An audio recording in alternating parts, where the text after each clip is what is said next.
Came talk YouTube ചാനലിലെ മറ്റൊരു എപ്പിസോഡിലേക്ക് എൻ്റെ എല്ലാ പ്രിയപ്പെട്ട വിദ്യാർത്ഥിനികൾക്ക് ഒരിക്കൽ കൂടി സ്വാഗതം.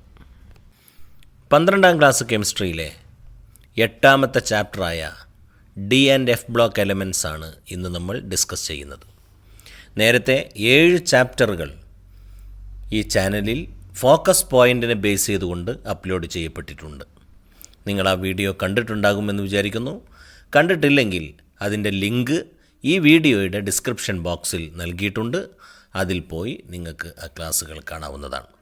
അതോടൊപ്പം ഇതിൻ്റെ നോട്ട്സ്, ഇംഗ്ലീഷിലും മലയാളത്തിലുമുള്ള നോട്ട്സ് നിങ്ങൾക്ക് ഡൗൺലോഡ് ചെയ്തെടുക്കാൻ പറ്റുന്ന രൂപത്തിലുള്ള ലിങ്ക് ഇതിൻ്റെ ഡിസ്ക്രിപ്ഷൻ ബോക്സിൽ നൽകിയിട്ടുണ്ട്. ആവശ്യമാണെങ്കിൽ എടുക്കുക. ഈ ക്ലാസ്സിൻ്റെ ഒരു പാറ്റേൺ എൻ്റെ പ്രിയപ്പെട്ട മക്കൾ ശ്രദ്ധിച്ചിട്ടുണ്ടാകും എന്ന് ഞാൻ വിചാരിക്കുകയാണ്. ആദ്യം കാണുന്നവർക്ക് വേണ്ടി ഒരിക്കൽ കൂടെ പറയുകയാണ്. നമ്മൾ ഫോക്കസ് പോയിൻറ്റിൽ ഒരു പോയിൻ്റ് ഡിസ്കസ് ചെയ്യുമ്പോൾ ആ പോയിൻ്റുമായി ബേസ് ചെയ്തുകൊണ്ടുള്ള ഇംഗ്ലീഷിലും മലയാളത്തിലുമുള്ള നോട്ട്സ് നിങ്ങൾക്ക് സ്ക്രീനിൽ കാണാൻ പറ്റും. ആ സമയത്ത് നിങ്ങൾക്ക് ആ നോട്ട്സ് നിങ്ങളുടെ സൗകര്യത്തിന് ഏത് ഭാഷയിലും നിങ്ങൾക്ക് എഴുതിയെടുക്കാവുന്നതാണ്. സ്പീഡ് കൂടുന്നുവെങ്കിൽ പോസ് ചെയ്തതിന് ശേഷം നോട്ട്സ് എഴുതിയെടുക്കാം. കൃത്യമായി അതിൻ്റെ കണ്ടൻറ്റ്, ആ പോയിൻ്റ് അല്ലെങ്കിൽ ആ കൺസെപ്റ്റ് കൃത്യമായി മനസ്സിലാക്കിയതിന് ശേഷം അടുത്ത പോയിൻറ്റിലേക്ക് പോവുക. ഫോക്കസ് പോയിൻ്റ് നിങ്ങൾ പഠിച്ചാൽ 75% ക്വസ്റ്റ്യനും ഫോക്കസ് പോയിൻറ്റിൽ നിന്ന് വരുമെന്നാണ് SCERT അറിയിച്ചിരിക്കുന്നത്. അപ്പോൾ ഈ 75% ക്വസ്റ്റ്യനിൽ നമുക്ക് എത്ര എഴുതിയാൽ മതി? മൊത്തം ക്വസ്റ്റ്യൻ്റെ 50% ക്വസ്റ്റ്യൻസ് മാത്രം നമുക്ക് അറ്റൻഡ് ചെയ്താൽ മതി. അതുകൊണ്ട് തന്നെ A+ എന്ന് പറയുന്ന സ്വപ്നം ഓരോ സബ്ജക്റ്റിലും നേടാനാവശ്യമായ വിഭവങ്ങൾ ഫോക്കസ് പോയിൻ്റ് പഠിച്ചാൽ തന്നെ ഉണ്ടാകുമെന്ന് എൻ്റെ പ്രിയപ്പെട്ട മക്കൾ മനസ്സിലാക്കുകയും അതിനനുസരിച്ച് ഹാർഡ് സ്റ്റഡി അല്ല, സ്മാർട്ട് സ്റ്റഡി എന്ന് പറയുന്ന ടെക്നിക്കിലേക്ക് എൻ്റെ പ്രിയപ്പെട്ട മക്കൾ മാറണം എന്ന് പ്രത്യേകം പറയാണ്. ഫോക്കസ് പോയിൻറ്റിനെ ബേസ് ചെയ്തുകൊണ്ടുള്ള പഠനമായതുകൊണ്ട് ഈ പഠന പ്രവർത്തനങ്ങൾ മറ്റൊരു തലങ്ങളിലേക്ക് ഉയർന്നിട്ടുണ്ട്. അതായത് ഷാർപ്പ് സ്റ്റഡിയായി മാറിയിട്ടുണ്ട്. അതുകൊണ്ട് നമുക്ക് ആ ലെവലിൽ കൃത്യമായി പഠിച്ച് കൺസെപ്റ്റുകൾ മനസ്സിലാക്കി ആ ഭാഗത്ത് നിന്ന് ഏത് ക്വസ്റ്റ്യൻ വന്നാലും ആൻസർ ചെയ്യാൻ പറ്റുന്ന കോൺഫിഡൻസ് ഡെവലപ്പ് ചെയ്യണം എന്ന് എല്ലാവരെയും അറിയിച്ചുകൊണ്ട് നമുക്ക് ഡിസ്കഷനിലേക്ക് വരാം. D and F block elements പൊതുവെ വളരെ ചെറിയൊരു ചാപ്റ്ററാണ് D and F block elements. ഈ ചാപ്റ്ററിൽ 4 ഫോക്കസ് പോയിൻറ്റുകളാണ് നൽകിയിരിക്കുന്നത്. അതിലൊന്നാമത്തെ ഫോക്കസ് പോയിൻ്റ് നിങ്ങൾ സ്ക്രീനിലേക്ക് നോക്കുക. Magnetic properties, formation of coloured ion, formation of complex, catalytic property. ഇതൊക്കെ ഡി ബ്ലോക്ക് എലമെൻറ്റ്സിൻ്റെ പ്രോപ്പർട്ടീസാണ്. ഈ പ്രധാനപ്പെട്ട 4 പ്രോപ്പർട്ടീസും അതിൻ്റെ കാരണങ്ങളും നമുക്ക് പഠിച്ചു വെക്കാം. ഇതാണ് ഒന്നാമത്തെ ഫോക്കസ് പോയിൻ്റ്. രണ്ടാമത്തത് പൊട്ടാസ്യം പെർമാംഗനേറ്റും പൊട്ടാസ്യം ഡൈക്രോമേറ്റിൻ്റെയും പ്രിപ്പറേഷൻ ആൻഡ് പ്രോപ്പർട്ടീസ് അറിഞ്ഞിരിക്കണം. റെഡി? അടുത്ത പോയിൻ്റാണ് അറ്റോമിക് ആൻഡ് അയോണിക് സൈസ്. നമുക്കറിയാം ഡി ആൻഡ് എഫ് ബ്ലോക്ക് എലമെൻറ്റ്സിലെ പീരിയഡിൽ നിന്ന് ഇടത്ത് നിന്ന് വലത്തോട്ട് പോകുമ്പോൾ സൈസിൽ വ്യത്യാസമുണ്ട്. ആ വ്യത്യാസവുമായി ബന്ധപ്പെട്ട് ലാന്തനോയിഡ് കൺട്രാക്ഷൻ എന്ന് പറയുന്നൊരു പോയിൻ്റ് പഠിക്കാനുണ്ട്. അതെന്താണ് നമുക്ക് നോക്കാം. ഇതാണ് മൂന്നാമത്തെ focus point, atomic and ionic സൈസിൽ സംഭവിക്കുന്ന variation in group and periods. Okay. നാലാമത്തെ focus point D and F block എലമെൻറ്റ്സിൻ്റെ അപ്ലിക്കേഷൻസ് ആണ്.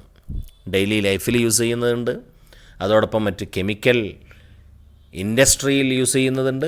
അതൊക്കെ ഏതൊക്കെയാണെന്നുള്ളത് ഒരു മിനിമം 4-5 പോയിൻറ്റ്സ് പഠിച്ചു വെക്കുക. ഇത്രയും പഠിച്ചിരുന്നാൽ D and F block elements എന്ന് പറയുന്ന ചാപ്റ്ററിൽ ഒരു 8 മാർക്കോളം വരുന്ന ചോദ്യങ്ങൾക്ക് നമുക്കെന്ത് ചെയ്യാം? ആൻസർ ചെയ്യാൻ പറ്റുന്ന ലെവലിലേക്ക് നമ്മൾ ഉയരും. അപ്പം നമുക്ക് തുടങ്ങാം അല്ലേ? ഓരോ പോയിൻറ്റിലേക്ക് വരാം. നമുക്കറിയാം എസ് ബ്ലോക്ക് എലമെൻറ്റ്സ് എന്ന് പറയുന്നത് പീരിയോഡിക് ടേബിളിൻ്റെ എവിടെ ഉണ്ടാവുക? തുടക്കത്തിൽ അല്ലേ? ആദ്യത്തെ 2 ഗ്രൂപ്പാണ്. അവസാനത്തെ 6 ഗ്രൂപ്പാണ് പി ബ്ലോക്ക് എലമെൻറ്റ്സ് എന്നറിയപ്പെടുന്നത്. പീരിയോഡിക് ടേബിളിൻ്റെ ചിത്രം നോക്കൂ. ഓക്കെ അല്ലേ? ഈ എസ് ബ്ലോക്കിൻ്റെയും പി ബ്ലോക്കിൻ്റെയും ഇടയിലുള്ള മൂന്നാമത്തെ ഗ്രൂപ്പ് മുതൽ 12ാമത്തെ ഗ്രൂപ്പ് വരെയുള്ള എലമെൻസാണ് ഡി ബ്ലോക്ക് എലമെൻസ് എന്നറിയപ്പെടുന്നത്. പ്രത്യേകിച്ച് ആ എലമെൻസിൻ്റെ ലാസ്റ്റ് ഇലക്ട്രോൺ വരുന്നത് ഡി സബ്ഷെല്ലിലാണ്. അതുകൊണ്ടാണ് ഇതിന് ഡി ബ്ലോക്ക് എലമെൻസ് എന്ന് പറയുന്നത്. ഡി ബ്ലോക്ക് എലമെൻസിനെ ട്രാൻസിഷൻ എലമെൻസ് എന്നറിയപ്പെടാറുണ്ട്. എന്തുകൊണ്ടാണ്? ഹൈലി ഇലക്ട്രോ പോസിറ്റീവായ എസ് ബ്ലോക്ക് മെറ്റലിൽ നിന്ന് ലെസ് ഇലക്ട്രോ പോസിറ്റീവായ പി ബ്ലോക്ക് എലമെൻസിലേക്കുള്ള ട്രാൻസിഷൻ, അതായത് സംക്രമണം നടക്കുന്നത് ഡി ബ്ലോക്ക് എലമെൻസിലൂടെയാണ്. അതുകൊണ്ട് ഡി ബ്ലോക്ക് എലമെൻസിനെ ട്രാൻസിഷൻ എലമെൻസ് എന്നറിയപ്പെടും. ഓക്കെ, അതിൻ്റെ ഇംഗ്ലീഷിലെ നോട്ട്സ് ഇപ്പോൾ നിങ്ങൾക്ക് സ്ക്രീനിൽ കാണാം. ഓക്കെ, ഇങ്ങനെയുള്ള ഡി ബ്ലോക്ക് എലമെൻസിൻ്റെ മാഗ്നറ്റിക് പ്രോപ്പർട്ടിയാണ് നമ്മൾ പറയാൻ പോകുന്നത്. സ്ക്രീനിലേക്ക് നോക്കുക.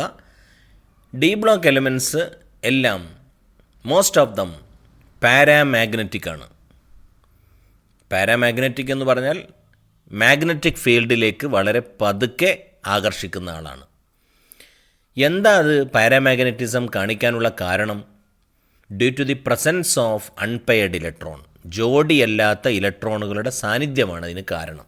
അപ്പോൾ പ്രത്യേകം ശ്രദ്ധിക്കുക, D block elements are paramagnetic due to the presence of unpaired electron.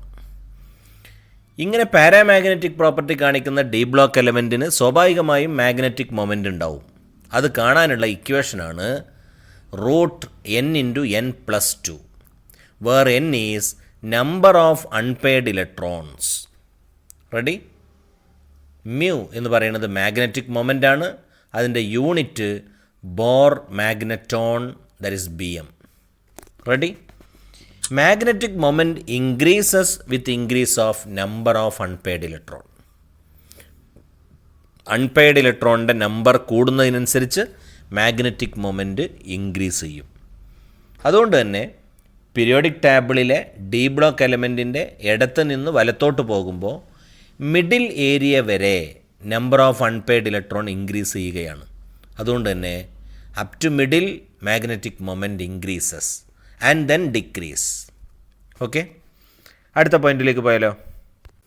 Magnetic moment calculate ചെയ്യാനുള്ള ഒരു പ്രോബ്ലമാണ് നമുക്ക് അടുത്ത പോയിൻ്റായിട്ട് ഡിസ്കസ് ചെയ്യാനുള്ളത്. സ്ക്രീനിലേക്ക് നോക്കൂ.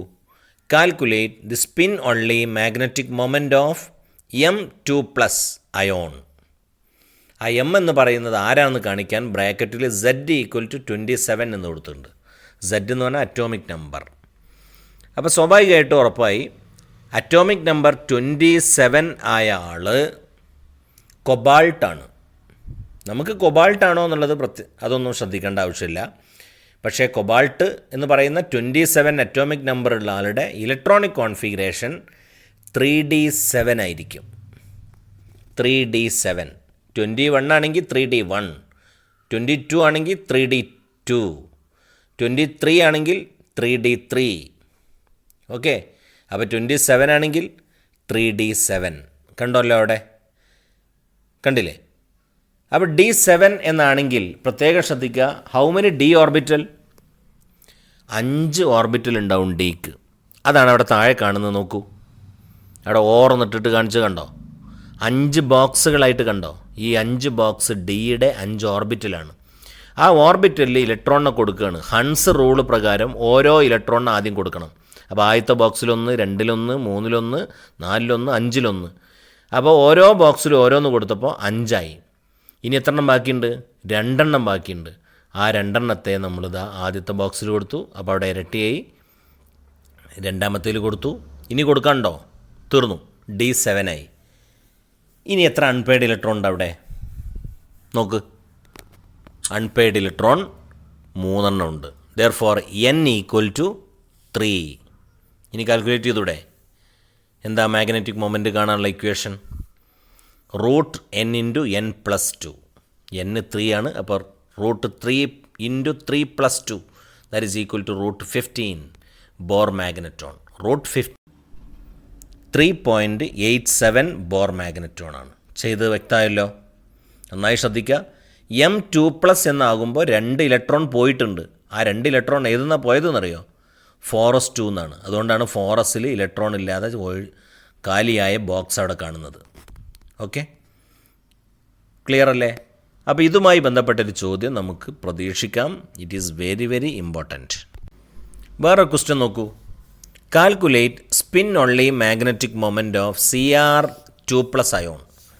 ക്രോമിയം എന്ന് പറയുന്നത് 24ാമത്തെ എലമെൻ്റാണ്. 24 ആണ് അതിലെ അറ്റോമിക് നമ്പർ. അപ്പോൾ സ്വാഭാവികമായിട്ട് എൻ്റെ ഇലക്ട്രോണിക് കോൺഫിഗറേഷൻ എന്തായി? 4s2 3d4 ആയി. അപ്പോൾ Cr2+ ആണെങ്കിൽ 4s നിന്ന് 2 ഇലക്ട്രോൺ പോവും. അപ്പോൾ ബാക്കി എന്താ ഉണ്ടാവുക? 3d4. ക്ലിയർ അല്ലേ? 3d4. അപ്പോൾ 3d4ൽ ഹൗ മെനി അൺപെയ്ഡ് ഇലക്ട്രോൺ? 5 ബോക്സിൽ ഇലക്ട്രോണിനെ കൊടുത്തു നോക്കുക ഓരോന്നോരോന്നായിട്ട്. അപ്പോൾ എന്തായി? 4 ബോക്സിൽ ഓരോ ഇലക്ട്രോണ് മാത്രമേ വരുള്ളൂ. Therefore number of unpaired electron is 4. Clear? √10 × n+2 അതിൽ കൊടുക്കുക. ദെയർഫോർ √24. √24 എന്ന് പറഞ്ഞാൽ 4.9 ബോർ മാഗ്നറ്റോൺ. മറ്റൊരു ക്വസ്റ്റ്യൻ ആൻസർ ചെയ്ത് കണ്ടില്ലേ? ഇതുപോലെ വേറെ കുറേ അയോൺസിൻ്റെ കാൽക്കുലേഷൻ്റെ ഒരു ബോക്സ് നിങ്ങൾക്കിപ്പോൾ സ്ക്രീനിൽ കാണാം. ആവശ്യമാണെങ്കിൽ നോക്കുക. ഏതായാലും നേരത്തെ ചെയ്ത 2 പ്രോബ്ലം ഒരിക്കലും മറക്കരുത്. അത് പ്രത്യേകം ശ്രദ്ധിക്കണം. ഓക്കെ, അപ്പോൾ ഈ ബോക്സ് വേണമെങ്കിൽ ഒരധികം അറിവ് എന്നുള്ളവർക്ക് പ്രത്യേകം ശ്രദ്ധിക്കുക. ഈ ടൈറ്റാനിയം ഉണ്ട്, വെനേഡിയം ഉണ്ട്, ക്രോമിയം ഉണ്ട്, ക്രോമിയം 2+ ഉണ്ട്, ക്രോമിയം 3+ ഉണ്ട്. ബ്രാക്കറ്റിൽ കൊടുത്ത 3, 4 എന്നൊക്കെ പറഞ്ഞ ഓക്സിഡേഷൻ സ്റ്റേറ്റ് ആണ്. എന്നിട്ട് അതിൻ്റെ ബോർ മാഗ്നറ്റിക് മൊമെൻറ്റ് കാൽക്കുലേറ്റ് ചെയ്തത് നിങ്ങൾക്ക് ആ 3ാമത്തെ കോളത്തിൽ കാണാവുന്നതാണ്. Okay, clear? ശരി, ഫോക്കസ് പോയിൻറ്റിലെ 2ാമത്തെ ഭാഗമാണ് നമ്മൾ പറയാൻ പോകുന്നത്. Formation of coloured ions. D block elements coloured ions ഉണ്ടാക്കുന്നു. ഇതിൻ്റെ കാരണം presence of partially filled D orbital. Partially filled D ഓർബിറ്റലിൻ്റെ സാന്നിധ്യമാണ്. ഫുൾ നിറഞ്ഞിട്ടില്ല.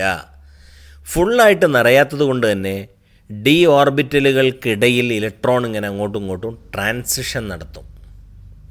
ഓക്കെ, ഡി ട്രാൻസിഷൻ എന്നാണ് ഇതിന് പറയുക. D transition. ഓക്കെ, എന്നാൽ ചില ആളുകൾ ഈ പാർഷ്യലി ഫിൽഡായ ഡി ഓർബിറ്റൽ ഉള്ളതുകൊണ്ടാണ് കളറാവുന്നത്. എന്നാൽ ചില ഓർബിറ്റലുകളിൽ ചില അയോണുകളുടെ ഡി ഓർബിറ്റൽ വാക്കൻ്റ് ആയിട്ട് വരാറുണ്ട്.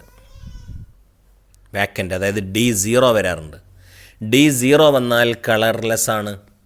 ഉദാഹരണമാണ് Ti4+. എന്താണ്? കളർലെസ് ആണ്. കാരണം Ti4+ൽ ഡി ഓർബിറ്റലിൽ ഇലക്ട്രോൺ ഉണ്ടാവില്ല. നിങ്ങൾ നോക്കിയാൽ മതി.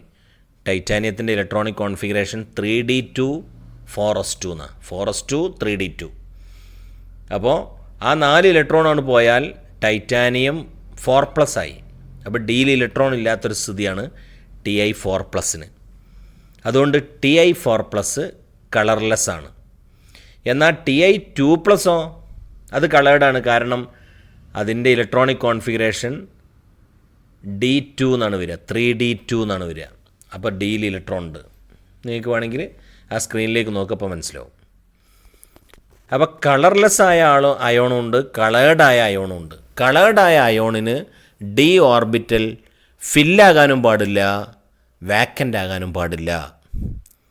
ഡി ഓർബിറ്റൽ വാക്കൻ്റ് ആയാൽ കളർലെസ്സായി, ഡി ഓർബിറ്റൽ ഫില്ലായിട്ട് D10 എന്ന് പറഞ്ഞ് നിൽക്കുകയാണെങ്കിൽ അതും കളർലെസ്സായി.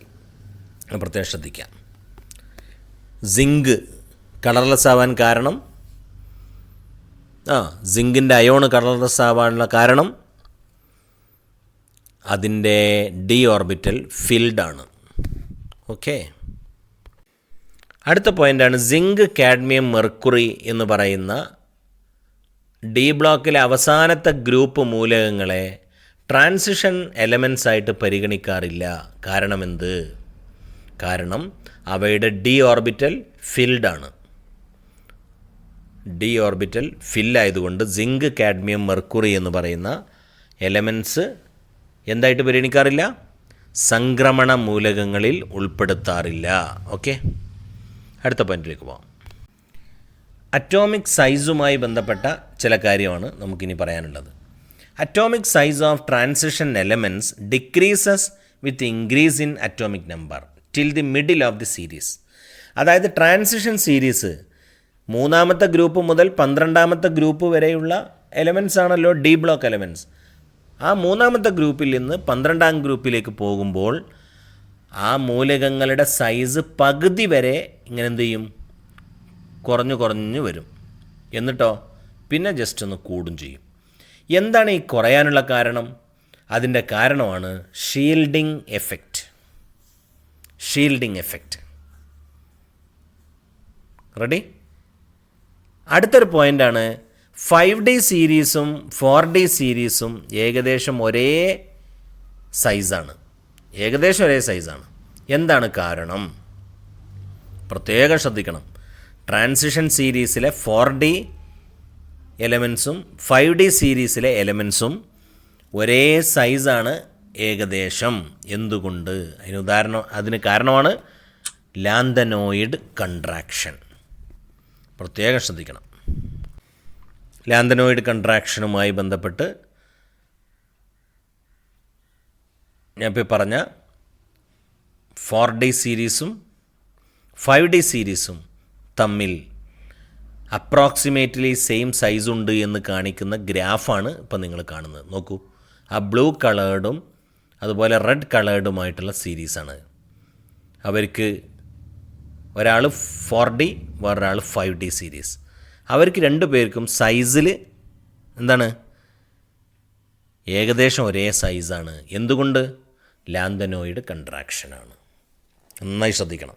എന്നാൽ 4D സീരീസും 3D സീരീസും തമ്മിൽ സൈസിൽ വലിയ വ്യത്യാസമുണ്ടേ. അത് പ്രത്യേകം ശ്രദ്ധിക്കണം. 3D സീരീസ് എന്ന് പറഞ്ഞാൽ ഗ്രീൻ കളേർഡ് കർവാണ്. ഓക്കെ, പ്രധാന പോയിൻ്റുകൾ നമുക്ക് ഒന്നും കൂടെ ടാബിൾ ആക്കി കൊടുത്തിട്ടുണ്ട്. അതിലെ ഫസ്റ്റ് കോളത്തിൽ പാരാമാഗ്നറ്റിസം. അതിന് കാരണം എന്താണ്? അൺപെയ്ഡ് ഇലക്ട്രോണിൻ്റെ സാന്നിധ്യമാണ്. കണ്ടില്ലേ? മറ്റൊന്ന് form large number of complex compound. D block elements കുറേ കോർഡിനേഷൻ കോമ്പൗണ്ട് ഉണ്ടാക്കുന്നുണ്ട്. എന്തുകൊണ്ട്? ഡി ബ്ലോക്ക് എലമെൻറ്റ്സിൻ്റെ സൈസ് ചെറുതാണ്, സ്മോളർ സൈസാണ് കാരണം. ഓക്കെ, മാത്രവുമല്ല ഹൈ അയോണിക് ചാർജ് ഉണ്ട്. മൂന്നാമത്തെ ഒരു പോയിൻ്റ് പറഞ്ഞാൽ അതിലെ ഡി ഓർബിറ്റൽ എന്താണ്? വാക്കൻ്റാണ് പല ഡി ഓർബിറ്റലും. അപ്പോൾ ഈ 3 കാരണങ്ങളെ കൊണ്ടാണ് കോർഡിനേഷൻ കോമ്പൗണ്ട് ഉണ്ടാക്കുന്നത്. അടുത്തത് ഡി ബ്ലോക്ക് എലമെൻറ്റ് ഇൻഡസ്ട്രീഷ്യൽ കോമ്പൗണ്ട് ഉണ്ടാക്കുന്നുണ്ട്. ഇതിൻ്റെ കാരണം ഹൈഡ്രജൻ, കാർബൺ, നൈട്രജൻ തുടങ്ങിയത് ചെറിയ ആറ്റംസാണ്. ആ ആറ്റംസ് ക്രിസ്റ്റലിലെ പാർട്ടിക്കിളിൻ്റെ ഇടയിലുള്ള ഗ്യാപ്പിൽ ഇറങ്ങി നിൽക്കുന്നത് കൊണ്ടാണ്. മറ്റൊന്ന്, ഇത് അലോയ്സ് ഉണ്ടാക്കുന്നുണ്ട്, ലോഹസങ്കരങ്ങൾ ഉണ്ടാക്കുന്നുണ്ട്. അൽനിക്കോ, ബ്രാസ്, ബ്രോൺസ് തുടങ്ങിയതൊക്കെ. എക്സാമ്പിളും കൂടെ പറഞ്ഞു. കാരണം എന്താണ്? Because of similar size. D block എലമെൻസിൻ്റെ ആളുകൾ തമ്മിൽ ഏകദേശം ഒരേ സൈസാണ്. ഇപ്പോൾ നമുക്ക് ഏറ്റവും നല്ലൊരു അലോയ് നമുക്ക് ഓർമ്മ ഉള്ളത് നമ്മുടെ സ്വർണ്ണാഭരണമാണ്. കോപ്പറും ഗോൾഡും മിക്സ് ചെയ്തിട്ടാണല്ലോ സ്വർണ്ണാഭരണം ഉണ്ടാക്കുന്നത്. അത് ആ 2 പേരും ഏതിൽപ്പെട്ടതാണ്? ഡി ബ്ലോക്ക് എലമെൻസിൽ പെട്ടതാണ്. അപ്പോൾ അപ്ലിക്കേഷൻ ചോദിച്ചാലും ഇതാ പറ്റൂലേ? അടുത്തത് കളേർഡ് കോമ്പൗണ്ടുകൾ ഉണ്ടാക്കുന്നുണ്ട് ആര്? D block element. എന്താ കാരണം?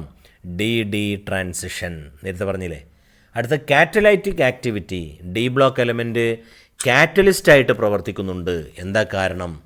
Ability to show variable oxidation state. വ്യത്യസ്തമായ ഓക്സിഡേഷൻ സ്റ്റേറ്റുകൾ കാണിക്കാനുള്ള കഴിവ് ഡി ബ്ലോക്ക് എലമെൻസിനുള്ളതുകൊണ്ട് D block element show catalytic property, ഉൾപ്രേരകമായി പ്രവർത്തിക്കുന്നു ഭൂരിഭാഗം ആൾക്കാരും. പ്രിയപ്പെട്ട മക്കളെ, വളരെ പ്രധാനപ്പെട്ട മറ്റൊരു പോയിന്റിലേക്കാണ് നമ്മൾ വരുന്നത്. പൊട്ടാസ്യം ഡൈക്രോമേറ്റ് K2Cr2O7 നിർമ്മിക്കുന്ന വിധം. പ്രധാനമായി ശ്രദ്ധിക്കേണ്ടത് പൊട്ടാസ്യം ഡൈക്രോമേറ്റ് നിർമ്മിക്കാൻ 3 സ്റ്റെപ്പുകളാണുള്ളത്. ഒന്നാമത്തെ സ്റ്റെപ്പ് ക്രോമൈറ്റ് ഓർ എന്ന് പറയുന്ന ആളെ എന്താക്കണം? സോഡിയം ക്രോമേറ്റ് ആക്കണം. അതിനെന്താ ചെയ്യേണ്ടത്? അവിടെ ഇക്വേഷൻ കണ്ടോ? കണ്ടില്ലേ? Chromite or plus sodium carbonate plus oxygen gives sodium chromate. കണ്ടില്ലേ? അത് മാത്രം പഠിച്ചാൽ മതി. ഇനി അടുത്ത സ്റ്റെപ്പിൽ എന്ത് ചെയ്യണം? സോഡിയം ക്രോമേറ്റിനെ ആസിഡിഫിക്കേഷൻ നടത്തണം. Acidification of sodium chromate. അപ്പോൾ എന്താവും? സോഡിയം ഡൈക്രോമേറ്റ് ആവും. അതവിടെ Na2CrO4 പ്ലസ് 2H+. H+ ആണ് ആസിഡ് ചേർത്തു എന്നർത്ഥം. അപ്പോൾ എന്തായി? സോഡിയം ഡൈക്രോമേറ്റ് ആയി. ആയില്ലേ? Na2Cr2O7 ആയി. നമുക്കെന്താ ഉണ്ടാക്കേണ്ടത്? പൊട്ടാസ്യം ഡൈക്രോമേറ്റ് ആണ്. അപ്പോൾ സോഡിയത്തിനെ മാറ്റിയിട്ട് അവിടെ ആര് വരണം? പൊട്ടാസ്യം വരണം. അതിന് KCl ചേർക്കും. സോഡിയം ഡൈക്രോമേറ്റിലേക്ക് പൊട്ടാസ്യം ക്ലോറൈഡ് ചേർത്താൽ പൊട്ടാസ്യം ഡൈക്രോമേറ്റ് കിട്ടും. കിട്ടില്ലേ? ഓറഞ്ച് ക്രിസ്റ്റലാണ് പൊട്ടാസ്യം ഡൈക്രോമേറ്റ്. അപ്പോൾ അത് കിട്ടി. ഇത് മലയാളത്തിൽ വേണ്ടവർക്ക് ഇതാ ഇനി നോക്കുക. ഇംഗ്ലീഷ് വേണ്ടവർ ഇത് എഴുതിയെടുക്കണം. ഇനി മലയാളം വേണമെങ്കിൽ ഇപ്പോൾ നമുക്കൊന്ന് നോക്കാം. കണ്ടോ? പൊട്ടാസ്യം ഡൈക്രോമേറ്റിൻ്റെ പ്രിപ്പറേഷൻ. ആദ്യം ക്രോമേറ്റ് അരിയിൽ നിന്നാണ് ഇത് ഉണ്ടാക്കുന്നതെന്ന് അറിയണം. എന്നിട്ട് എന്ത് ചെയ്യാം? വായുവിൻ്റെ സാന്നിധ്യത്തിൽ ക്രോമേറ്റ് അയിരിനെ സോഡിയം കാർബണേറ്റ് ചേർത്ത് ചൂടാക്കുന്നു. അപ്പോൾ സോഡിയം ക്രോമേറ്റ് ലഭിക്കുന്നു. സോഡിയം ക്രോമേറ്റിനെ സൾഫ്യൂരിക് ആസിഡുമായി പ്രവർത്തിക്കുമ്പോൾ സോഡിയം ഡൈക്രോമേറ്റ് ലഭിക്കുന്നു. സോഡിയം ഡൈക്രോമേറ്റിനെ പൊട്ടാസ്യം ക്ലോറൈഡുമായി പ്രവർത്തിപ്പിച്ചാൽ പൊട്ടാസ്യം ഡൈക്രോമേറ്റ് ലഭിക്കുന്നു. അങ്ങനെ ഡീറ്റെയിൽഡ് ആയിട്ട് എഴുതാൻ ബുദ്ധിമുട്ടുണ്ടെങ്കിൽ അവിടെ അതാ ആരോ മാർക്ക് ഇട്ടിട്ട് കാണിച്ചാണ്. അതാണ് പഠിക്കണം മക്കളെ. ബൈ ഹാർട്ട് ചെയ്തോളിയത്. Chromate ore give sodium chromate. Sodium chromate give sodium dichromate. Sodium dichromate gives potassium dichromate. ബുദ്ധിമുട്ടുണ്ടോ? ശരി, എഴുതി വെക്കുക, പഠിക്കുക, പറഞ്ഞു നോക്കുക. കിട്ടുന്നില്ലെങ്കിൽ വീണ്ടും നോക്കുക. ഓക്കെ. പൊട്ടാസ്യം ഡൈക്രോമേറ്റ് പഠിച്ചപ്പോൾ പ്രധാനമായി 2 അയോണുകളെ നമുക്ക് മനസ്സിലാക്കാൻ പറ്റി. ഒരാൾ ക്രോമേറ്റ് ആണ്. CrO4 എന്ന് പറയുന്ന ക്രോമേറ്റ്. അതിൻ്റെ ഘടന അതവിടെ ടെട്രാഹെഡ്രലായിട്ട് ആ മഞ്ഞ കളറിൽ കാണിക്കുന്ന ആൾ ടെട്രാഹെഡ്രൽ സ്ട്രക്ചറാണ് ക്രോമേറ്റ് അയോണിന്. എന്നാൽ ഡൈക്രോമേറ്റ് നോക്കൂ. Cr2O7 2- ആണ്. അതിൻ്റെ സ്ട്രക്ചർ കണ്ടോ? അവിടെ 2 ക്രോമേറ്റുകൾ കൂടിച്ചേർന്നതല്ലേ? നടുക്കൊരു O കണ്ടില്ലേ? ക്ലിയർ അല്ലേ? ഇതാണ് ഡൈക്രോമേറ്റ്. അതിൻ്റെ കളർ അതാ ഓറഞ്ച് ക്രിസ്റ്റൽ. ഇപ്പുറത്തുള്ള ആൾ യെല്ലോ ക്രിസ്റ്റൽ. ഓക്കെ. പൊട്ടാസ്യം ഡൈക്രോമേറ്റിൻ്റെ പ്രധാനപ്പെട്ട സ്വഭാവമാണ് ഇനി നമ്മൾ പഠിക്കാൻ പോണത്. Oxidising property. ഇതൊരു ഗുഡ് ഓക്സിഡൈസിങ് ഏജൻ്റാണ്. ആസിഡിക് മീഡിയത്തിൽ പ്രത്യേകം ശ്രദ്ധിക്കണം. ആസിഡിക് മീഡിയത്തിൽ പൊട്ടാസ്യം ഡൈക്രോമേറ്റ് ഓക്സിഡൈസിങ് ഏജൻ്റാണ്. എക്സാമ്പിൾ ഉണ്ട്. അയോഡൈഡിനെ അയോഡിനാക്കാം, ഫെറസിനെ ഫെറിക്കാക്കാം. 2 എക്സാമ്പിൾ അവിടെ കൊടുത്തു. ആ ഇക്വേഷൻ ഒന്നും പഠിക്കാൻ പറ്റില്ലെങ്കിൽ നിങ്ങൾ ആകെ പഠിച്ചു വെച്ചാൽ മതി.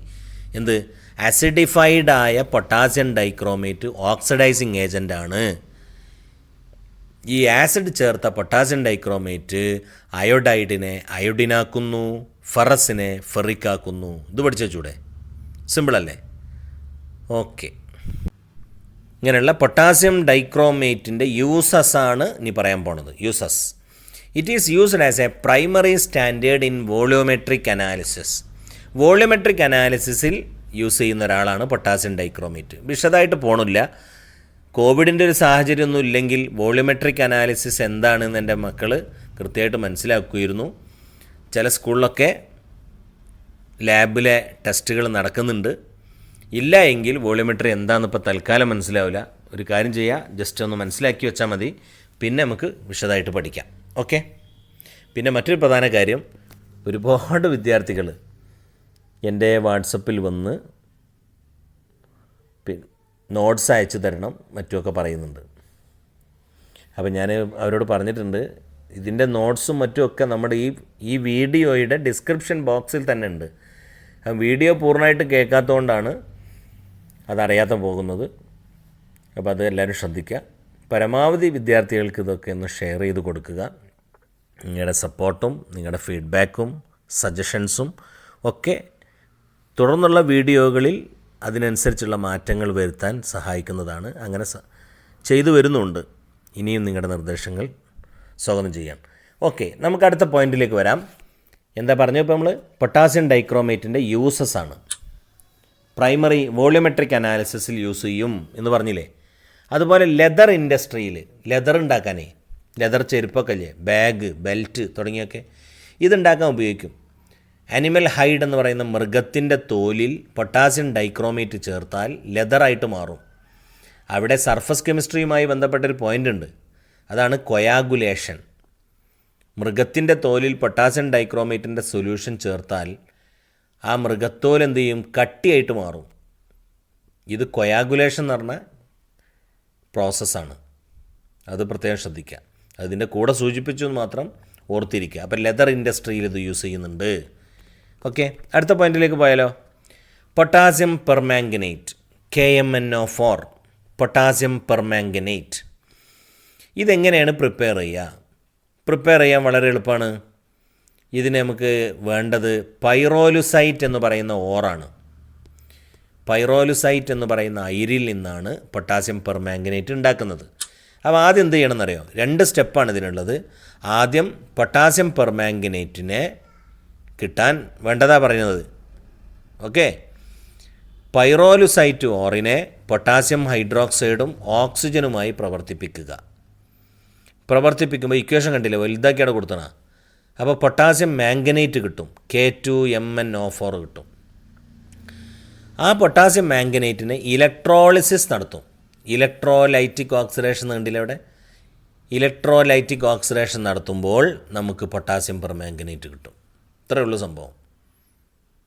യെസ്, അപ്പം മാംഗനേറ്റും ഉണ്ട് ഇവിടെ, പെർമാംഗനേറ്റും ഉണ്ട്. മാംഗനേറ്റിൻ്റെ ഫോർമുല MnO4 -, പെർമാംഗനേറ്റിൻ്റെ ഫോർമുല MnO4-. പെർമാംഗനേറ്റിൻ്റെ കളറ് പർപ്പിൾ കളർ കണ്ടോ, ചിത്രത്തിൽ നോക്ക്. മാംഗനേറ്റിൻ്റെ കളറ് ഗ്രീൻ കളർ. ചിത്രം നോക്കൂ. രണ്ടിൻ്റെയും സ്ട്രക്ചർ ടെട്രാഹെഡ്രലാണ്, പക്ഷേ കളറിൽ വ്യത്യാസമുണ്ട്, ഓക്സിഡേഷൻ സ്റ്റേറ്റിൽ വ്യത്യാസമുണ്ട്. ഇതൊക്കെ പ്രത്യേകം ശ്രദ്ധിക്കാം. ഗ്രീൻ കളേർഡായ മാംഗനേറ്റ് പാരാമാഗ്നറ്റിക് ആണ്. കാരണം അതിൽ അൺപെയ്ഡ് ഇലക്ട്രോൺ ഒരു അൺപെയ്ഡ് ഇലക്ട്രോൺ ഉണ്ട്. പക്ഷേ പെർമാംഗനേറ്റ് അയോൺ ഡയാമാഗ്നറ്റിക് ആണ്. ഓക്കെ, പൊട്ടാസ്യം പെർമാംഗനേറ്റ് പ്രിപ്പയർ ചെയ്യുന്നത് മലയാളത്തിൽ പറഞ്ഞാൽ നന്നായിരുന്നു എന്ന് അഭിപ്രായമുള്ളവരുണ്ട്. അപ്പോൾ അവർക്ക് വേണ്ടി അതായിരുന്നു നോട്ട്. നോക്കിക്കോളൂ. പൊട്ടാസ്യം പെർമാംഗനേറ്റിൻ്റെ നിർമ്മാണം മലയാളത്തിലതാ. പൈറോലുസൈറ്റ് അയിരിൽ നിന്നുമാണ് പൊട്ടാസ്യം പെർമാംഗനേറ്റ് നിർമ്മിക്കുന്നത്. ഓക്സിജൻ്റെ സാന്നിധ്യത്തിൽ പൈറോലുസൈറ്റ് അയിരിനെ പൊട്ടാസ്യം ഹൈഡ്രോക്സൈഡ് ചേർത്ത് ചൂടാക്കുന്നു. അപ്പോൾ പൊട്ടാസ്യം മാംഗനേറ്റ് ലഭിക്കും. പൊട്ടാസ്യം മാംഗനേറ്റിനെ ഓസോൺ ഉപയോഗിച്ച് ഓക്സിഡേഷൻ നടത്തുകയോ അല്ലെങ്കിൽ ഇലക്ട്രോലൈറ്റിക് ഓക്സിഡേഷൻ നടത്തുകയോ ചെയ്യുന്നു. അപ്പോൾ പൊട്ടാസ്യം പെർമാംഗനേറ്റ് കിട്ടും. ഈ ഒരു സെൻറ്റൻസും ബുദ്ധിമുട്ടാണെങ്കിൽ ഏറ്റവും ചെറുതാക്കി അതവിടെ കൊടുത്തു. Pyrolusite ore gives potassium permanganate, arrow മാർക്കിൻ്റെ മോളതാ, heat with potassium hydroxide and air. എന്നിട്ടോ potassium manganate gives potassium permanganate. എന്താ ചെയ്യേണ്ടത്? Oxidation by ozone. ക്ലിയർ? ശരി, അപ്പോൾ അതും പഠിച്ചു. ചുരുക്കി പഠിക്കുക, എഴുതി പഠിക്കുക, വീണ്ടും വീണ്ടും പറഞ്ഞു നോക്കുക, ബുക്കുകൾ അടച്ചു വെച്ച് സ്വയം പറയാൻ നോക്കുക, എഴുതി നോക്കുക. അപ്പോഴേ പഠിക്കുള്ളൂ കേട്ടോ. ഒക്കെ കാര്യങ്ങളൊക്കെ മനസ്സിലാകുന്നുണ്ട് എന്ന് പറഞ്ഞിട്ട് കാര്യമില്ല. നല്ല ക്ലാസ്സാണെന്നൊക്കെ പറഞ്ഞ് പലരും കമൻറ്റ് ചെയ്യുന്നുണ്ട്. ഒക്കെ സന്തോഷം. നിങ്ങൾക്ക് മനസ്സിലാവുന്നതും ആരെ ഉദ്ദേശിച്ചാണോ ഈ വീഡിയോ ഇറക്കുന്നത് അവർക്കിത് ക്ലിയർ ആകുന്നു എന്നറിയുന്നതൊക്കെ സന്തോഷം തന്നെയാണ്. പക്ഷേ ഓർമ്മയിൽ നിന്ന് പരീക്ഷാ ഹാളിൽ നിന്ന് പരീക്ഷയ്ക്ക് എഴുതണമെങ്കിൽ എന്ത് വേണമെന്നറിയോ? ഇത് പഠിച്ചതൊന്ന് നിങ്ങൾ ന്യൂസ് പ്രിൻറ്റിലും മറ്റൊന്ന് എഴുതി പരിശീലിക്കണം. സ്വയം ചോദ്യങ്ങൾ ചോദിക്കണം. എങ്ങനെയാണ് പൊട്ടാസ്യം പെർമാംഗനേറ്റ് നിർമ്മിക്കുക? പൊട്ടാസ്യം പെർമാംഗനേറ്റിൻ്റെ ഓർ ഏതാണ് എന്നൊക്കെ സ്വയം ഇങ്ങനെ പറഞ്ഞു നോക്കുക. അപ്പോൾ പറയുമ്പോൾ ഉത്തരം കിട്ടണില്ലെങ്കിൽ ഒന്നുകൂടി നോക്കുക, എന്നിട്ട് പറയുക, പറഞ്ഞു നോക്കിയിട്ട് എഴുതുക. എഴുതി നോക്കുമ്പോൾ പഠിച്ചു എന്ന് ഉറപ്പാവും. അത് ചെയ്യണം കേട്ടോ. ഓക്കെ, പൊട്ടാസ്യം പെർമാംഗനേറ്റിൻ്റെ വളരെ പ്രധാനപ്പെട്ട ഒരു പ്രോപ്പർട്ടിയാണ് ഓക്സിഡൈസിങ് പ്രോപ്പർട്ടി. പ്രത്യേകം ശ്രദ്ധിക്കാനുള്ളത്, പൊട്ടാസ്യം പെർമാംഗനേറ്റ് ന്യൂട്രലായി നിന്നാലും ആസിഡിക്കായി നിന്നാലും ബേസിക്കായി നിന്നാലും അതൊരു ഓക്സിഡൈസിങ് ഏജൻറ്റാണ്. അതിന് എക്സാമ്പിൾ അതാണ് കൊടുത്തിരിക്കുന്നത്. ആസിഡ് മീഡിയത്തിൽ പൊട്ടാസ്യം പെർമാംഗനേറ്റിൻ്റെ ഓക്സിഡൈസിങ് പ്രോപ്പർട്ടി അതാ ഒന്നാമത്തെ എക്സാമ്പിളായിട്ട് കൊടുത്തത്. അയൺ 2 അയൺ 3 ആയി മാറുന്നു. അതായത് ഫെറസ് ഫെറിക്കായി മാറുന്നത് പൊട്ടാസ്യം പെർമാംഗനേറ്റിൻ്റെ ആസിഡ് മീഡിയത്തിലുള്ള ഓക്സിഡൈസിങ് പ്രോപ്പർട്ടിയാണ്. ഓക്കെ, അയോഡൈഡ് അയോഡിനായി മാറുന്നതും ആസിഡ് മീഡിയത്തിലുള്ള പൊട്ടാസ്യം പെർമാംഗനേറ്റിൻ്റെ ഓക്സിഡൈസിങ് പ്രോപ്പർട്ടിയാണ്. ഇനി ആൽക്കലൈനോ ന്യൂട്രലോ ആയ മീഡിയത്തിൽ പൊട്ടാസ്യം പെർമാംഗനേറ്റ് ഓക്സിഡൈസിങ് ഏജൻ്റ് ആവുന്നതിന് എക്സാമ്പിളാണ് അവിടെ കൊടുത്തുന്നതാ. Permanganate is reduced to MnO2. പഠിച്ചു വെക്കാൻ സുഖ. MnO4 gives MnO2. Clear? MnO4 minus gives MnO2. ഇത് ന്യൂട്രൽ മീഡിയത്തിലും ആൽക്കലൈൻ മീഡിയത്തിലും പൊട്ടാസ്യം പെർമാംഗനേറ്റ് ഓക്സിഡൈസിങ് ഏജൻ്റായി പ്രവർത്തിക്കുന്നതിന് ഉദാഹരണമാണ്.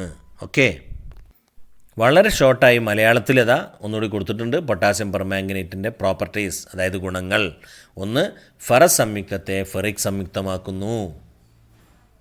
ഏതിൽ? ആസിഡ് മീഡിയത്തിൽ. ഹൈഡ്രജൻ സൾഫൈഡിനെ സൾഫറാക്കി മാറ്റുന്നു ആസിഡ് മീഡിയത്തിൽ. അയോഡൈഡുകളെ അയോഡിനാക്കി മാറ്റുന്നു അസിഡിക് മീഡിയത്തിൽ. റെഡി? പെർമാംഗനേറ്റിൻ്റെ വോളിയോമെട്രിക് ടൈട്രേഷനിൽ ഹൈഡ്രോക്ലോറിക് ആസിഡ് ഉപയോഗിച്ച് ആസിഡ് മീഡിയമാക്കാൻ പറ്റില്ല. ആസിഡ് മീഡിയം നമ്മൾ പറഞ്ഞു. പക്ഷേ പൊട്ടാസ്യം പെർമാംഗനേറ്റിനെ ആസിഡ് മീഡിയമാക്കാൻ HCl ഉപയോഗിക്കാൻ പാടില്ല. എന്തുകൊണ്ട്? അതിൻ്റെ കാരണം ഹൈഡ്രോക്ലോറിക് ആസിഡ് ക്ലോറിനായി ഓക്സിഡൈസ് ചെയ്യും എന്നതാണ് കാരണം. ഓക്കെ, അടുത്തത് എന്താണ് പൊട്ടാസ്യം പെർമാംഗനേറ്റിൻ്റെ uses? It is used as an oxidising agent. ഇത് ഓക്സിഡൈസിങ് ഏജൻ്റായിട്ട് യൂസ് ചെയ്യും. ഇത് വോളിയോമെട്രിക് അനാലിസിസിൽ ഉപയോഗിക്കും. ഇത് ബ്ലീച്ചിങ് ഏജൻ്റായിട്ട് യൂസ് ചെയ്യും. ഓക്കെ, ഇതൊക്കെ പൊട്ടാസ്യം പെർമാംഗനേറ്റിൻ്റെ യൂസസ് ആണ്. അടുത്തത് F ബ്ലോക്ക് എലമെൻറ്റ്സ് ആണ്. ഇതിൻ്റെ ജനറൽ ഇലക്ട്രോണിക് കോൺഫിഗറേഷൻ, അതായത് F ബ്ലോക്കിൻ്റെ പൊതുവായ ഇലക്ട്രോൺ വിന്യാസം എന്ന് പറയുന്നത് N-2 F 1 to 14, N-1 D 0 to 1, NS2 എന്നതാണ്.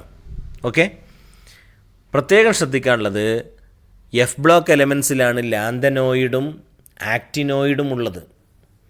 ലാന്തനോയിഡിലെ കോമൺ ഓക്സിഡേഷൻ സ്റ്റേറ്റ് +3 ആണ്.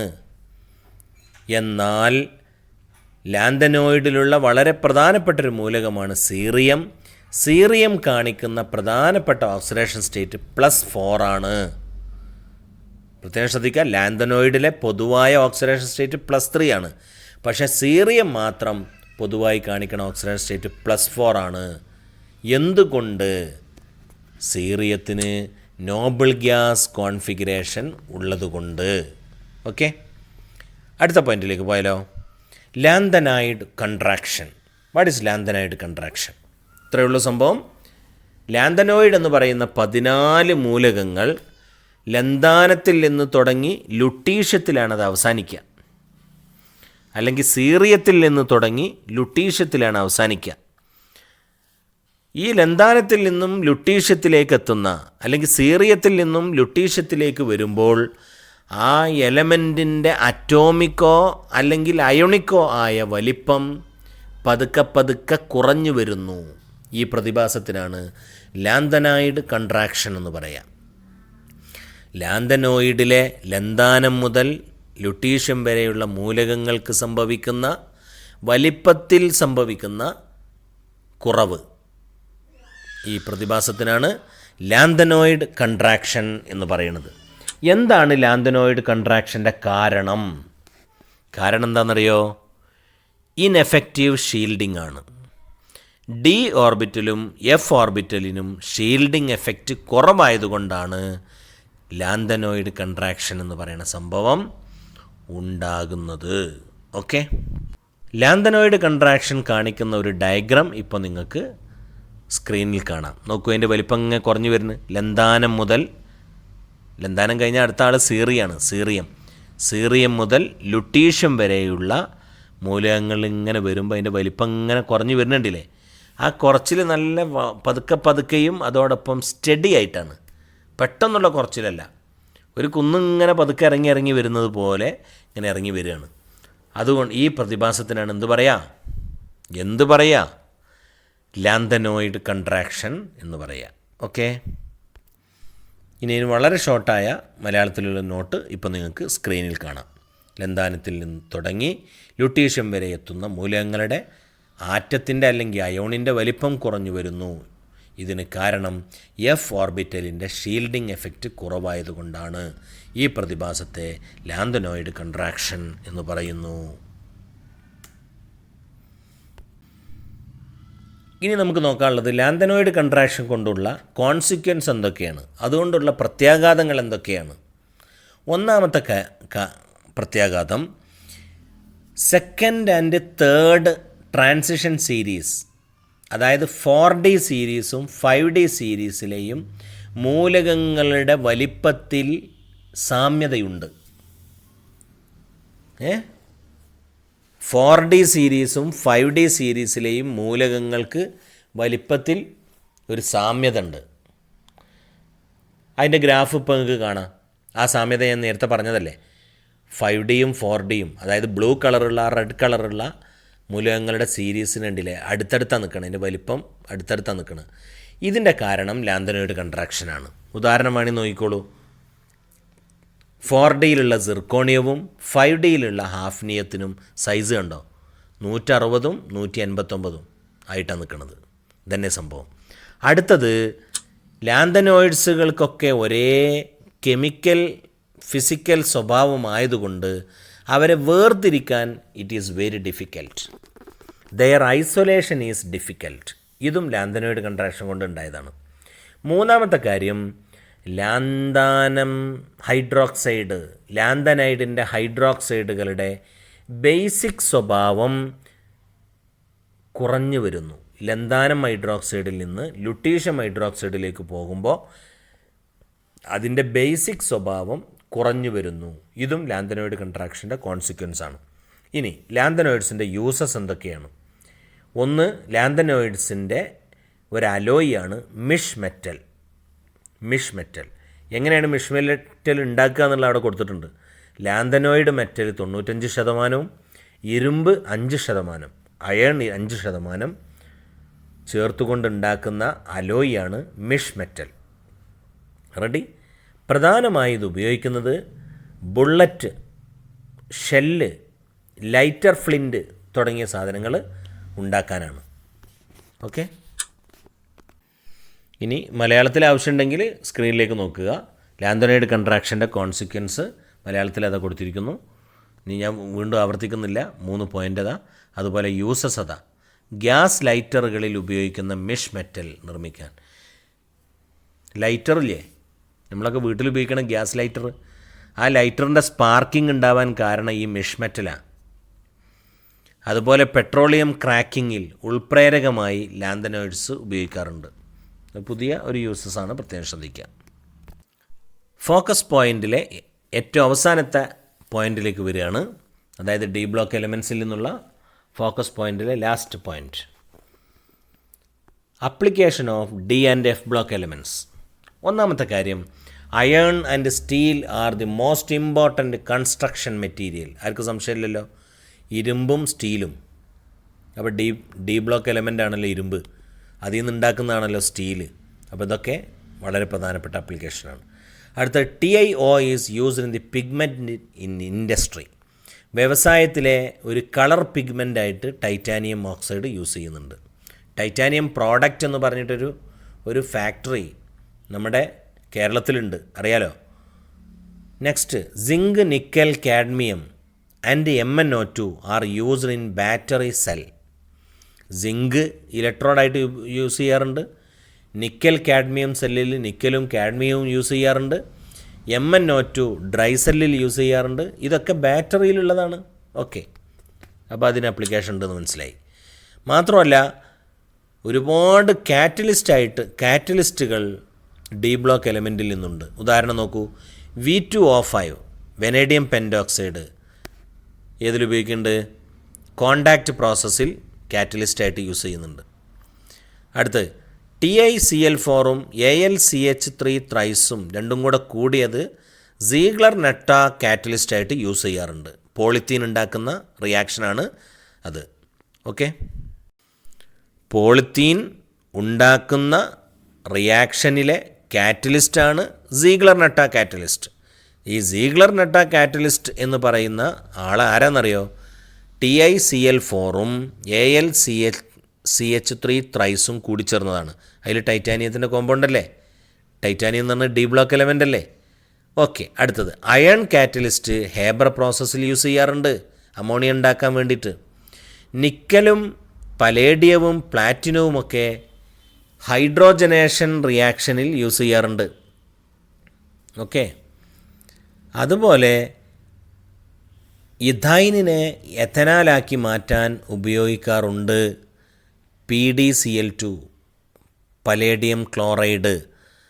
അങ്ങനെ ഇഥൈനിനെ എഥനാലാക്കി മാറ്റുന്ന റിയാക്ഷൻ്റെ പേരാണ് വാക്കർ പ്രോസസ്സ്. അപ്പോൾ വാക്കർ പ്രോസസ്സിലെ കാറ്റലിസ്റ്റായ PdCl2 ഒരു ഡി ബ്ലോക്ക് എലമെൻറ്റിൻ്റെ കോമ്പൗണ്ടാണ്.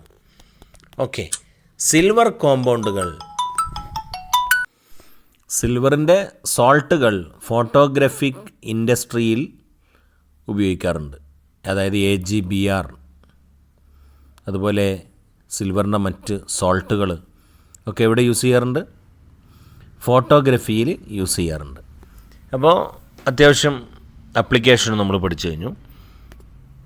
ഓക്കെ അല്ലേ? ഇപ്പോൾ കാര്യങ്ങളൊക്കെ എന്തെങ്കിലുമൊക്കെ സംശയങ്ങളുണ്ടെങ്കിൽ നിങ്ങൾക്ക് ചോദിക്കാവുന്നതാണ്. പലരും ഈ നമ്മുടെ കമൻറ്റ് ബോക്സിൽ സംശയങ്ങൾ ചോദിക്കുന്നുണ്ട്. അപ്പോൾ ഈ സംശയങ്ങൾ ചോദിക്കുമ്പോൾ എന്താണെന്നറിയോ, അതൊന്ന് ക്ലിയർ ആവണമെങ്കിൽ എൻ്റെ മക്കളോട് എനിക്ക് പറയാനുള്ളത്, അവർ എൻ്റെ വാട്സപ്പ് നമ്പറിലേക്ക് മെസ്സേജ് ചെയ്യുന്നതായിരിക്കും കുറച്ചുകൂടെ നല്ലത്. അപ്പോൾ നമുക്ക് കുറച്ചുകൂടെ ക്ലാരിറ്റിയിൽ കാര്യങ്ങൾ പറയാൻ പറ്റും.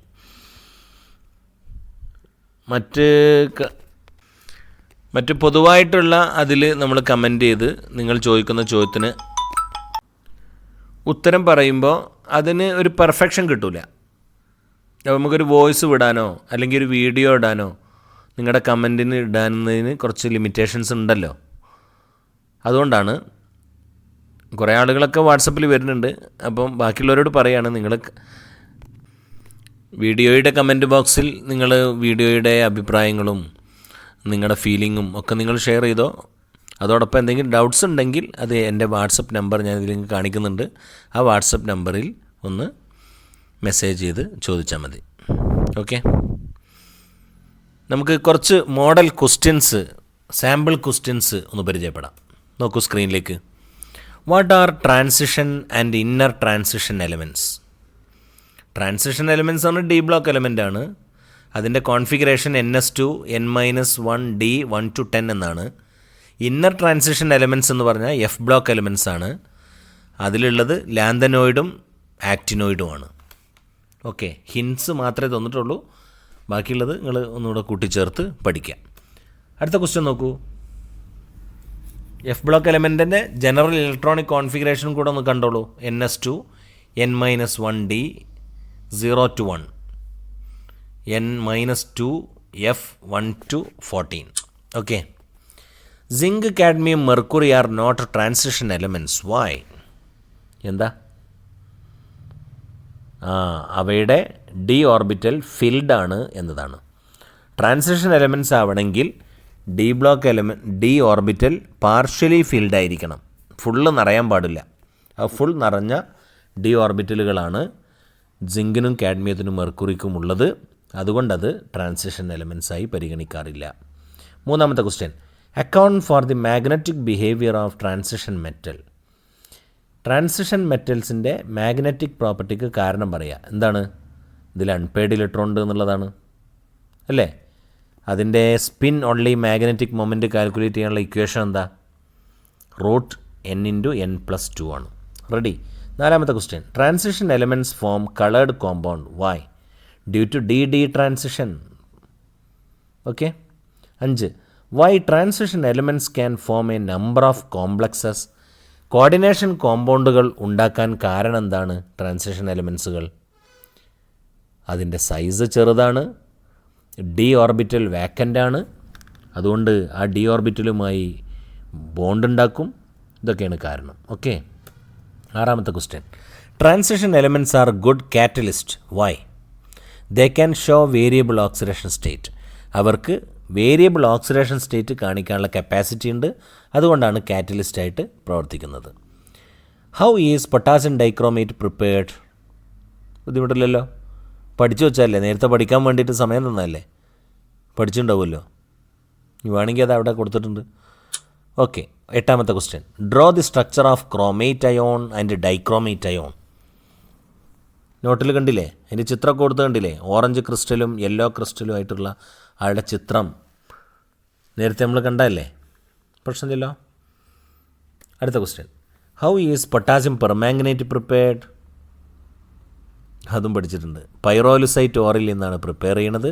2 സ്റ്റെപ്പ് ഉണ്ട് എന്നൊക്കെ പഠിച്ചിട്ടുണ്ട്. 10ാമത്തെ. Draw the structure of manganate and permanganate ion. അതിൻ്റെയും ചിത്രം നമ്മൾ തൊട്ട് മുന്നേ ഡിസ്കസ് ചെയ്താണ്. ഒന്നുകിൽ ബാക്കോട്ട് പോവുക, ബാക്കോട്ട് പോകാൻ ഇനിയിപ്പോൾ എവിടെയെന്ന് അറിയില്ല അല്ലേ, എങ്കിൽ ഇപ്പോൾ കണ്ടോളൂ, സ്ക്രീനിൽ കണ്ടോളൂ മാംഗനേറ്റിൻ്റെയും പെർമാംഗനേറ്റ് അയോണിൻ്റെയും സ്ട്രക്ചർ. റെഡി. അടുത്തത്. What is lanthanoid contraction? What is the reason for it? Atomic and ionic radii of lanthanoid decreases from lanthanum to lutetium. ഇതിനാണ് ലാന്തനോയിഡ് കൺട്രാക്ഷൻ എന്ന് പറയാം. എന്താണ് ഇതിൻ്റെ കാരണം? Ineffective shielding, pure shielding okay of F orbital. 12ാമത്തെ question. What are the consequence of lanthanoid contraction? എത്ര consequence ഉണ്ടായിരുന്നു? 3 ഉണ്ടായിരുന്നു അല്ലേ. ഒന്ന് 4D 5D series transition elements similar പ്രോപ്പർട്ടീസാണ്. Lanthanides occur together in nature. Their isolation is difficult. Basic character of hydroxide decreases from lanthanum hydroxide to lutetium hydroxide. Okay. അടുത്ത 13. What are the uses of D and F block elements? Alloys ആയിട്ട് use ചെയ്യും. Misch metal, example steel, brass, bronze, ഇതൊക്കെ alloys തന്നെയാണ്. Coinage metals ഉണ്ട്. കാറ്റലിസ്റ്റായിട്ട് use ചെയ്യുന്നുണ്ട്. Building പർപ്പസിൽ അയണും സ്റ്റീലും ഒക്കെ use ചെയ്യുന്നുണ്ട്. ഓക്കെ, അപ്പോൾ ഇന്നത്തെ ക്ലാസ് നമുക്ക് അവസാനിപ്പിക്കാം അല്ലേ. എന്തെങ്കിലും ഡൗട്ട്സ് ഉണ്ടെങ്കിൽ എൻ്റെ പ്രിയപ്പെട്ട മക്കൾ ചോദിക്കുക, വാട്സപ്പിൽ ചോദിച്ചാൽ മതി. ഒരു ഡീറ്റെയിൽഡ് ആയിട്ടൊരു ആൻസറിൻ്റെ ആവശ്യമില്ല. ചില ചെറിയ ചെറിയ ചോദ്യങ്ങളേ ഉണ്ടാവുള്ളൂ, അതൊന്ന് അയക്കുക. നിങ്ങൾ വാട്സപ്പിൽ അയക്കുന്ന മെസ്സേജുകൾക്ക് ഇൻസ്റ്റൻ്റായിട്ട് മറുപടി എൻ്റെ പ്രിയപ്പെട്ട മക്കൾ പ്രതീക്ഷിക്കരുത്. ഇൻഷാ അല്ലാഹ് ഒരു ദിവസത്തിനുള്ളിൽ ഒരു 24 hours ഇടയ്ക്ക് നിങ്ങളുമായിട്ട് കോൺടാക്റ്റ് ചെയ്ത് വാട്സപ്പിലൂടെ ഞാൻ മറുപടി തരുന്നതായിരിക്കും. നിങ്ങളുടെ സുഹൃത്തുക്കൾക്കൊക്കെ അത് ഷെയർ ചെയ്ത് കൊടുക്കുക, അവരോടൊക്കെ സബ്സ്ക്രൈബ് ചെയ്യാനും പറയാം. ഓക്കെ മക്കളെ, thank you. Keep in touch.